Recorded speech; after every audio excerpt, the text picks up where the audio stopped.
ഓ,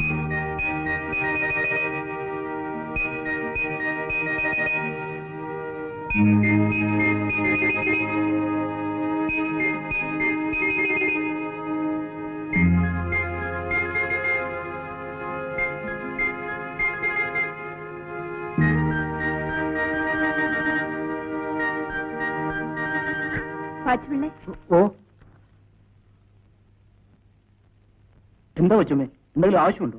പാച്ചുപിള്ളിക്ക് പാചകത്തെ പറ്റി വല്ലതും അറിയാമോ? മിലിറ്ററിയിൽ കുക്കായിരുന്നു ഞാൻ, കുറച്ചൊക്കെ അറിയാം. എന്താ കാര്യം? അല്ല, അവിയലിന് പുളി പിഴിയേണ്ട കാര്യമുണ്ടോ? ഏയ്, അങ്ങനെ പുളി പിഴിയേണ്ട കാര്യമൊന്നുമില്ല. പിന്നെ വേണമെങ്കിൽ കുറച്ച് പിഴിയാം. ഹലോ, നന്ദിനിക്കുട്ടിയല്ലേ? ഞാനാ രവി. അല്ല, ഗ്യാസ് കത്തിച്ചോ? പിന്നെ അത് ഓഫ് ചെയ്തിട്ടേ കിടക്കുക മറ്റേ ചെയ്യൂ. ഞാൻ വൈകുന്നേരം വരും. അല്ല, ഉച്ചയ്ക്ക് എന്തോ വെച്ചു? അവിയലോ? ആ, പിന്നെ വൈകിട്ടൊന്നും ഉണ്ടാക്കണ്ട, നമുക്ക് പുറത്തു പോയി കഴിക്കാം. Okay.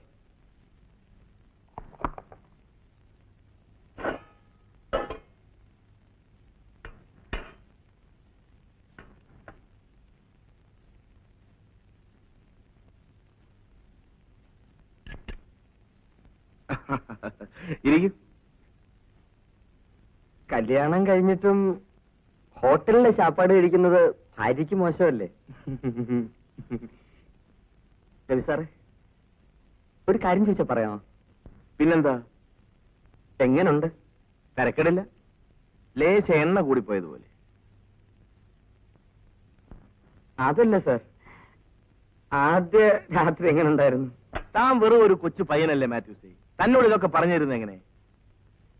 I am very anxious. ഈ ആദ്യ രാത്രിയുടെ രീതികളൊക്കെ അതറിയാനാ. അത് പലർക്കും പല രീതിയില. താൻ കൊച്ചു പയ്യൻ ഇതൊക്കെ അറിയുന്നത് എന്തിന്? ഹലോ, താൻ ആഹാരം കഴിച്ചു? ചോറ് കൊണ്ടൊന്നു ഉണ്ണാൻ ഒരു മൂടില്ല. മാത്യൂസ് എന്താ ഇവിടെ ഇങ്ങനെ? മാത്യൂസിന് എന്റെ ആദ്യ രാത്രി എങ്ങനെ ഇരുന്നെന്ന് അറിയാം. എനിക്ക് നാണമില്ലടോ മാത്യൂസ് ഇങ്ങനെയൊക്കെ പറയാം. അപ്പച്ചനോടോ അമ്മച്ചോടോ വേണമെങ്കിൽ ഞങ്ങൾ പറയാം. താനൊന്ന് പെണ്ണ് കിട്ട്. അതെങ്ങനാ? പെണ്ണെന്ന് കേൾക്കുമ്പോഴേ പറയല്ലേ? അതൊക്കെ പണ്ടായിരുന്നു, ഇപ്പൊ പറയലൊന്നുമില്ല. താൻ ഈ MD യുടെ PA എന്നൊന്നും പറഞ്ഞ കാര്യം നടക്കൂല. ഒരാനയെ മേയ്ക്കുന്നതിനേക്കാളും വിഷമമാ ഒരു ഭാര്യയെ മെയിൻറ്റെയിൻ ചെയ്യാൻ. എന്താ? പിന്നെ കാണാൻ രവി സാർ. താൻ എന്തിനാണോ ആ സാധുവിനെ കളിയാക്കുന്നത്? തനിക്കറിയില്ല, ഇങ്ങനെ കളിയാക്കിയാലേ അത് നന്നാവും. പിന്നെ ഞാൻ ഇവിടുത്തെ ടെലിഫോൺ ഓപ്പറേറ്റർ അന്നാമയോട് ചോദിച്ചെന്ന് കേട്ടു, ഭർത്താവിന് പരിപൂർണ സുഖം കിട്ടുമോന്ന്. അവള് പൂര തെറിയും പറഞ്ഞു. ഞാൻ തമാശ പറഞ്ഞല്ല, പെണ്ണെന്ന് കേട്ട ഇയാൾക്ക് പേടിയോ പരിഭവോ ഒക്കെ. ഓ, സമയം ഒരുപാട് പോയിട്ടെ.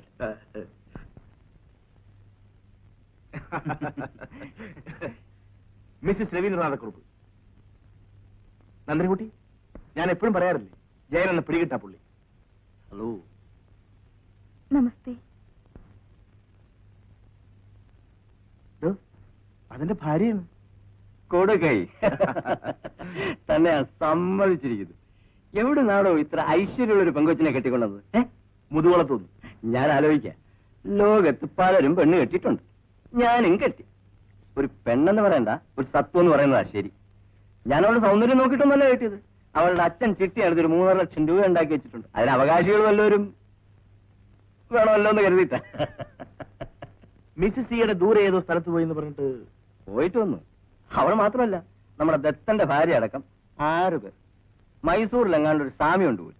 അയാളെ പോയി കണ്ടാൽ സർവകാര്യ സിദ്ധി ലഭിക്കും. സ്വാമി ആകാശത്തുനിന്ന് ഒരു ഏലസ് എടുത്ത് കൈ കൊടുക്കും.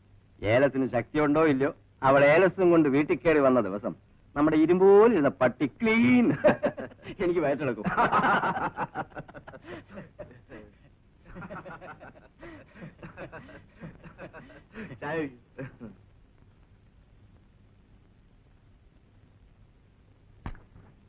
എന്തു പറ്റി?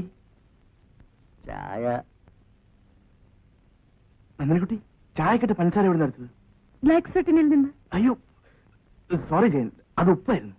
നന്ദിനിക്കുട്ടി കോളേജിൽ എന്താ സബ്ജക്ട്? ഹോം സയൻസാ? അല്ല, ഹോം സയൻസ് ആണ് ഇതൊക്കെ സംഭവിക്കും. എന്റെ ഭാര്യ ഹോം സയൻസ് ഫസ്റ്റ് ക്ലാസ്സാ. അയ്യോ, ഞാൻ വേറെ ചായ കൊണ്ടുവരാം. അതിനെന്താ, സാരമില്ല. നന്ദിനി കുട്ടി എനിക്ക് ബുദ്ധിയോടെ ഒപ്പിട്ട് തന്നതാ. നന്ദി വേണമല്ലോ.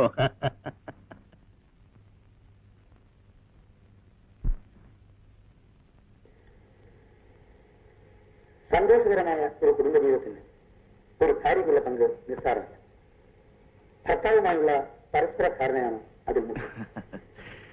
സ്വന്തം താല്പര്യങ്ങളെ ഞാൻ എന്താ ചെയ്തതെന്ന് നന്ദിനി കുട്ടിക്ക് അറിയാമോ? ഞങ്ങളുടെ നാട്ടിലൊക്കെ ഉള്ള ഒരു ആചാരമാണ്. എന്നെ ആരെങ്കിലും കണ്ടുപെട്ടാൽ എന്റെ അമ്മ ഉപ്പും മുളകും ചേർത്ത് ഇതുപോലെ ഒഴിയാറുണ്ട്. അങ്ങനെ ചെയ്താൽ ദൃഷ്ടിദോഷം ഉണ്ടാകത്തില്ല എന്നാ വെപ്പ്. നന്ദിനിക്കുട്ടി ഇന്നൊരാൾ കണ്ടുപെട്ടു. ആര്? ജയൻ. അവൻ ശുദ്ധനായതുകൊണ്ട് പറഞ്ഞു പോയത്. അവൻ പറഞ്ഞു ഞാൻ ഭാഗ്യവാനാണ്. ഇത്രയും ഐശ്വര്യമുള്ള പെണ്ണിനെ കിട്ടിയ ഞാൻ ഭാഗ്യവാനാണ്. ശരിയാണോ?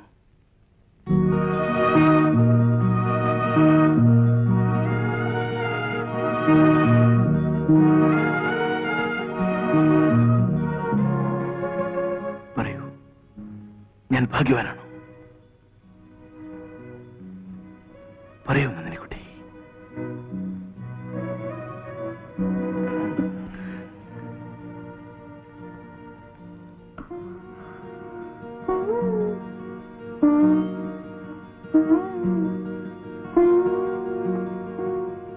എനിക്കെന്റെ നന്ദിനിക്കുട്ടിയെ എന്നും ഇങ്ങനെ കണ്ടുകൊണ്ടിരുന്നാൽ മാത്രം മതി.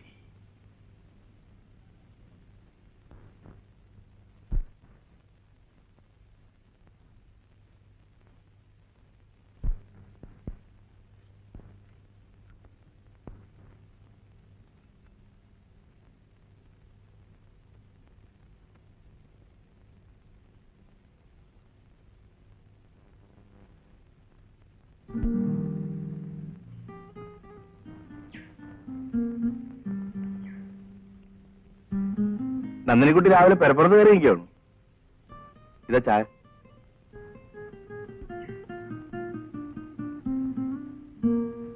നന്ദിനിക്കുട്ടി ഇന്നലെ തീരെ ഉറങ്ങിയില്ല എന്ന് തോന്നുന്നു. എനിക്കും രാത്രി പെട്ടെന്ന് തീർന്ന പോലെ തോന്നി. അല്ല, നമ്മളോട് വന്നാൽ നമ്മുടെ റൊമാൻസ് നാട്ടുകാർ മുഴുവൻ കാണും. വരുവാത്തേക്ക്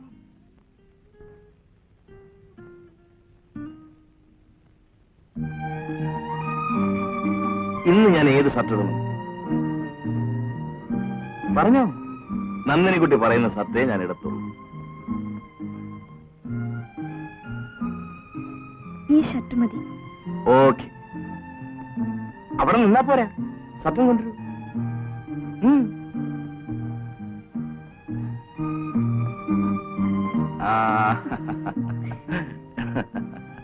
പിന്നെ നന്ദിനിക്കുട്ടി എന്താ കഴിക്കാൻ പോണത്? ഇവിടെ ഒന്നും റെഡി ആയിട്ടില്ലല്ലോ. എനിക്കൊന്നും വേണ്ട. അത് ഞാൻ സമ്മതിക്കില്ല. എന്റെ കയ്യിൽ കിട്ടിയതുപോലെ നന്ദിനിക്കുട്ടി എന്നും ഇരിക്കണം. അത് പട്ടിണി കിടന്ന് നശിച്ചു പോകാൻ ഞാൻ സമ്മതിക്കില്ല. പാച്ചുള്ള ബ്രെഡും മുട്ടയും കൊണ്ടുവരും.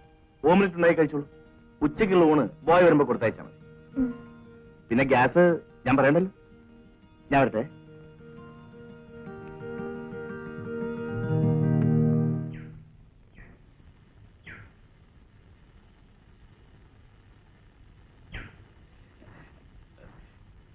കൊച്ചമ്മ നേരത്തെ എന്നെ വിളിച്ചായിരുന്നു. പാച്ചുപിള്ള മിലിറ്ററിയിൽ കുക്കായിരുന്നില്ലേ?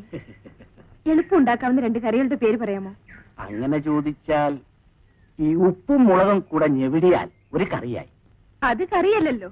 പയറ് വെളിച്ചെണ്ണയിലിട്ട് വറുത്താൽ ഒരു കറിയായി. ശരി, ഒരു കറിയായി. ഇനി മാങ്ങ അവിയൽ ഉണ്ടാക്കാം. എന്ന് പറഞ്ഞാ പറ്റില്ല. എന്തെല്ലാം ചേർക്കണം, എന്തൊക്കെ ചേർക്കണ്ട എന്നൊക്കെ വിശദമായി പറയണം. കൊച്ചമ്മ അങ്ങോട്ട് ചെന്നാട്ടെ. ഞാൻ ഈ പൈപ്പ് ഒന്ന് ഓഫ് ചെയ്തിട്ട് അങ്ങോട്ട് വരാം. ശരി. എന്താ ശാനെ, കറികളൊന്നുമില്ലേ?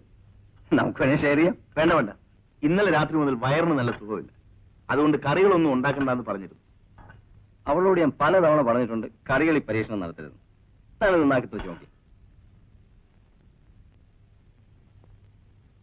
എന്ത് കറിയാ ഇത്? അവൾക്കും ദൈവം തമ്പുരാനും മാത്രം അറിയും. എല്ലാ കറിയും ഇതുപോലെ. ഹോം സയൻസ് പഠിച്ചു പോയോ? ഇത് തന്നെ ഗതി. പണ്ട് പഠിച്ചതും പത്രങ്ങളിൽ വരുന്ന പാചകക്കുറിപ്പുകളും നോക്കി ഓരോന്ന് കൊടുത്തയച്ചു. രക്തസാക്ഷി നമ്മളും. ബോയ്, ഞാൻ വുഡ്ലൻഡ്സിൽ പോയി 2 സെറ്റ് ചപ്പാത്തി വാങ്ങിച്ചോളൂ. സാറുണ്ടെന്നല്ലേ?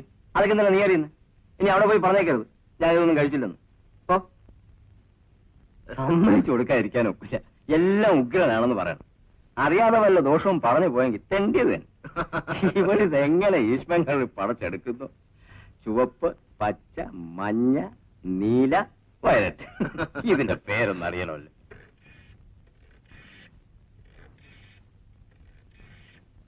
ഹലോ ജയന, വസന്തി, ഇന്ന് ഉച്ചയ്ക്ക് കൊടുത്തയച്ച ചുവന്ന കറിയുടെ പേരെന്തുവാ? ഇളം ചുവപ്പല്ല, കടും ചുവപ്പ്. ആ ചോരയുടെ നിറത്തിലുള്ളത്. Farmers white omelette. മറ്റതോ? ആ നീല നിറത്തിലുള്ളത്. ഒന്നുമില്ല, ഞാൻ അല്പം രവിക്ക് കൊടുത്തു. അവനത് വളരെ ഇഷ്ടപ്പെട്ടു. അതുകൊണ്ട് പേര് ചോദിച്ചെന്ന് മാത്രം.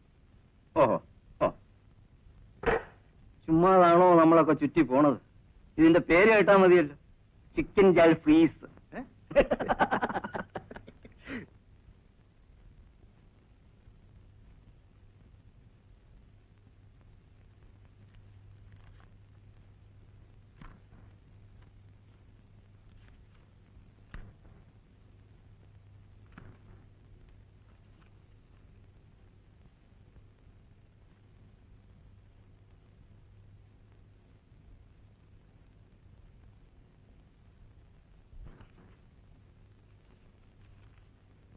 പ്രിയപ്പെട്ട മോനും മോക്കുമായി അമ്മ എഴുതുന്നത്.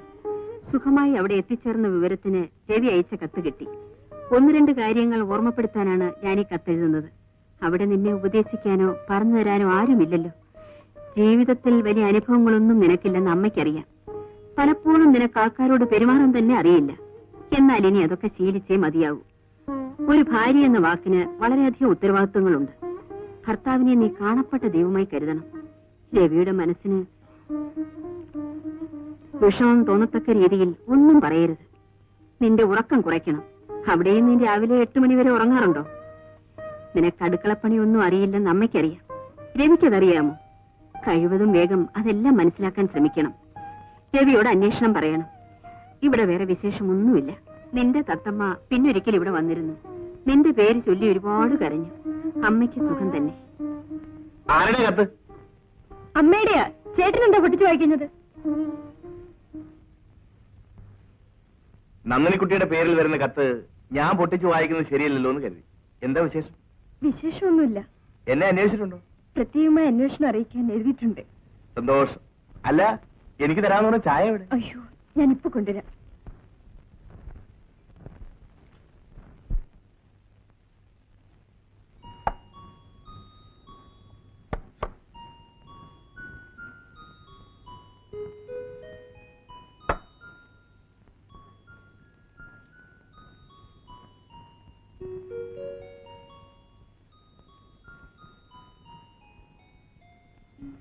എന്റെ കറികളൊന്നും കൊള്ളില്ലല്ലേ?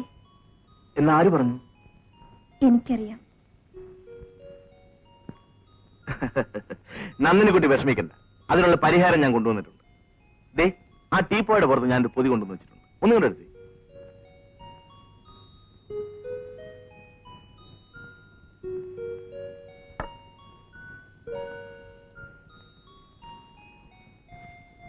ആ പൊതി കഴിച്ച് എന്താ നോക്കി?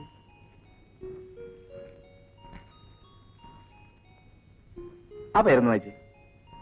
പാചകവിധി. ആ, നാളെ മുതൽ പഠിത്തം തുടങ്ങി. ഒഴിവുള്ളപ്പോ ഞാൻ ട്യൂഷൻ തരാം. എന്താ പോരെ? നന്ദിനിക്കുട്ടിയുടെ കൈ കൊണ്ട് എന്ത് വെച്ചാലും ഞാൻ സ്വാദോടെ കഴിക്കും. വിഷം പോലും എന്ന് വെച്ച് വിഷമൊന്നും കൊടുത്തയച്ചാലേ